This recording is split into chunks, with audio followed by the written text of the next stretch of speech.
मुर्दाबाद मुर्दाबाद मुर्दाबाद अरे रिमोट कंट्रोल ना प्रमुखो बंद करो बंद करो તારો માતા દેખાયો મારો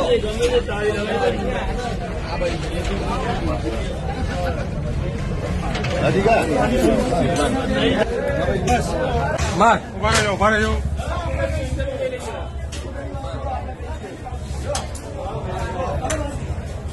એવો હતો કે પૂર્વ પાટણ જિલ્લા એસસી ડિપાર્ટમેન્ટ ચેરમેન હતો.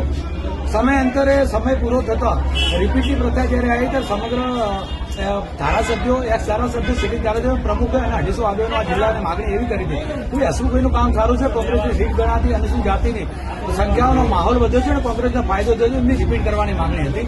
અંતે બહુ મથામણ પછી રિપીટ કરવામાં ના આવ્યા તો આજે સમગ્ર અનુસૂચિત જાતિ પાટણ જિલ્લાના ભેગા થઈ કોંગ્રેસ કાર્યાલયે તાળાબંધીનો કાર્યક્રમ કર્યો છે જ્યાં સુધી ના થાય ત્યાં સુધી. કોનો ચોકમાંથી કોનો વિરોધ હતો? આ વિરોધ આમાં છે કે મેન રોડમાં એવું જાણવા મળ્યું છે કે જિગ્નેશ મેવાણી, હિતેન્દ્ર પીઠડિયા આ જિલ્લા ઉપર કબજો કરવા માંગે છે, સમગ્ર ગુજરાત અનુસૂચિત જાતિને વશમાં લેવા માંગે છે. એ કોઈ કારણે થવા દેવા નથી. એવા કયા ખોટા કામ કર્યા હતા એ લોકો? એમને એવા ખોટા કામ કર્યા છે કે અહીં સમાજ એક છે, દલિત સમાજ નામે ઓળખવામાં આવે છે, પણ એમને ઉપર બેઠે બેઠે જાતિ અમારી જાતિમાં જે વર્ગીકરણ કર્યું છે કે આને અન્યાય થયો છે, આના અન્યાય થયો છે, એ અન્યાય થયા નથી. આજ તમને પત્રકાર મિત્રો જાણવા મળ્યું હશે કે સમગ્ર અનુસૂચિત જાતિના લોકો અહીં ઉપસ્થિત હતા. તમે એમને મળ્યા એટલે કેવો જવાબ આપ્યો? એમનો ઉડાવ જવાબ હતો, જેમ કે અગાઉ જયનંદીના જવાબો આપે છે એવા જવાબો અમારી સાથે વર્ણન કર્યું. અમને સ્પષ્ટ ના પાડી છે કે પાટણ જિલ્લાના કોઈ પ્રતિનિધિ હું મળવા માંગતો નથી.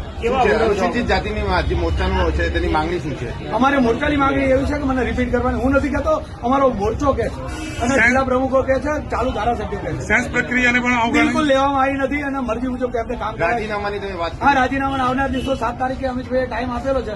જો અનુસંધાન નહીં થાય તો પૂરા પાટણ જિલ્લામાંથી ત્યાં પ્રદેશ વચ્ચે 1000 થી 2000 દલિત આગેવાનો રાજીનામું પડશે.